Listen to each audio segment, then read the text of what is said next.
Rain or shine, our weather forecast gets delivered to your inbox every day. An inconsistent regulatory environment and a lack of awareness by residents of the potential flooding dangers in and around Houston were among the factors that contributed to the heavy damage inflicted by Hurricane Harvey, according to a report released Thursday. The report, which focuses on lessons learned from Harvey, offers several recommendations for the Houston area as it continues recovering from the deadly storm and prepares for future ones, including an August election that will ask voters to approve $2.5 billion in bonds for flood control projects.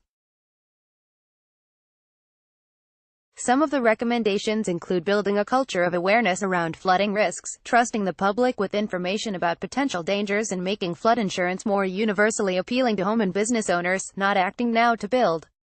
Flood resilience in Houston and Harris County will potentially be very costly in the future, according to the report compiled by Colorado nonprofit ISAT International, the American Red Cross Global Disaster Preparedness Center, and Switzerland-based Zurich Insurance.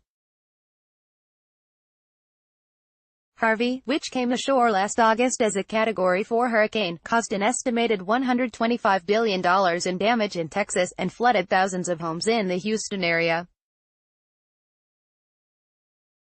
The report said that a lack of a coordinated regulatory environment to deal with development and adequately warn residents of potential flooding dangers exacerbated flood damages.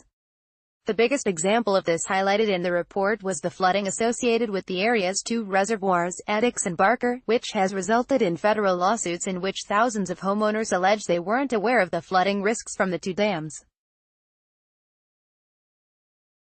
The report says there were numerous steps that could have been taken in the years before Harvey that would have softened the impact of flooding from the reservoirs, including not allowing homes to be built in them and their surrounding floodways and giving adequate disclosures about flooding risks whenever homes around the reservoirs were sold.